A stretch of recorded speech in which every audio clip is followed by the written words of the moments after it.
Lecture audio du conte La Reine des Abeilles de Jacob et William Grimm par Valérie Alain.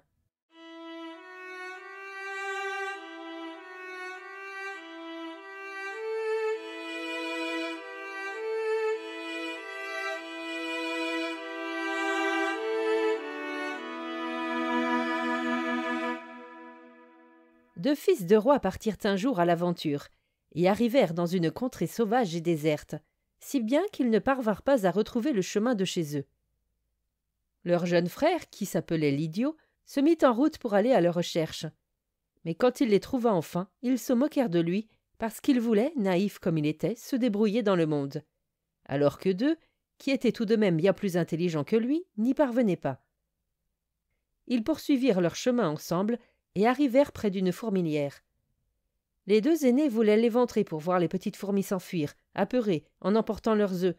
Mais l'idiot dit « Laissez ces animaux en paix, je ne souffrirai pas que vous les dérangiez. » Ils poursuivirent leur chemin et arrivèrent au bord d'un lac sur lequel nageait une multitude de canards. Les deux aînés voulaient en attraper quelques-uns pour les faire rôtir, mais l'idiot ne leur permit pas et dit « Laissez ces animaux en paix, je ne souffrirai pas que vous les tuiez. » Ils arrivèrent finalement près d'un nid d'abeilles qui était si plein de miel que celui-ci coulait le long du tronc de l'arbre.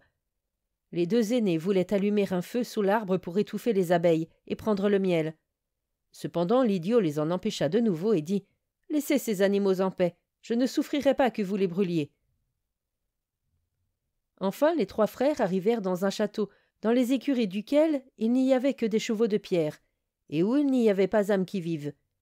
Ils traversèrent toutes les salles jusqu'à ce qu'ils parviennent enfin devant une porte fermée par 3 cadenas. Il y avait au milieu de la porte un petit volet par lequel on pouvait voir à l'intérieur de la pièce. Ils y virent un petit homme gris qui était assis à une table. Ils l'appelèrent une fois, 2 fois, mais il ne les entendit pas. Ils l'appelèrent enfin une 3e fois. Alors il se leva, ouvrit les cadenas et sortit. Il ne dit pas un mot, mais il les conduisit près d'une table richement dressée. Et quand ils eurent mangé et bu, il emmena chacun d'entre eux dans une chambre particulière. Le lendemain matin, le petit homme gris alla trouver l'aîné, lui fit signe de la main et le conduisit près d'une plaque de pierre sur laquelle étaient décrites 3 épreuves qui permettraient de délivrer le château du maléfice qui pesait sur lui. La première consistait à rassembler les perles de la fille du roi, et il y en avait 1000 qui étaient éparpillées dans la forêt sous la mousse. Et si au coucher du soleil il en manquait une seule, celui qui les avait cherchées serait changé en pierre. L'aîné partit dans la forêt et chercha toute la journée, mais quand vint le soir, il n'en avait trouvé que 100. Ce qui était écrit sur la plaque se réalisa, et il fut changé en pierre. Le lendemain, le 2e frère tenta l'aventure, mais il n'eut pas plus de chance que le premier. Il ne trouva pas plus de 200 perles et fut changé en pierre. Finalement, ce fut le tour de l'idiot. Il se mit à chercher dans la mousse. Mais les perles étaient si difficiles à trouver, et cela allait si lentement. Il s'assit donc sur une pierre et se mit à pleurer.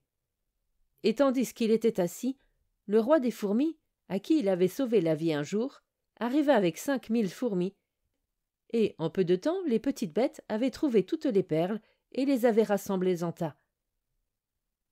La 2e épreuve, quant à elle, consistait à aller chercher au fond de la mer la clé de la chambre à coucher de la fille du roi. Quand l'idiot arriva au bord de la mer, les canards à qui il avait sauvé la vie un jour nagèrent vers lui, puis ils plongèrent et rapportèrent la clé du fond de l'eau. Quant à la 3e épreuve, c'était la plus difficile. Parmi les 3 filles du roi endormies, il fallait reconnaître celle qui était la plus jeune et la plus gentille. Mais elles étaient semblables en tout, et rien ne les différenciait. Si ce n'est qu'avant de s'endormir, elles avaient mangé différentes sucreries. L'aînée un morceau de sucre, la puinée un peu de sirop, et la cadette une cuillère de miel. La reine des abeilles que l'idiot avait protégée du feu arriva alors et goûta ce qu'il y avait sur la bouche des 3 filles. Finalement, elle resta posée sur la bouche de celle qui avait mangé du miel, et c'est ainsi que le fils du roi reconnut la plus jeune. L'enchantement fut alors levé. Tous ceux qui étaient endormis se réveillèrent, et ceux qui étaient changés en pierre retrouvèrent leur forme humaine. Quant à l'idiot, il se maria avec la plus jeune et la plus gentille des filles du roi, et, à la mort de celui-ci, il devint roi à sa place. Ces 2 frères, quant à eux, épousèrent les 2 autres sœurs.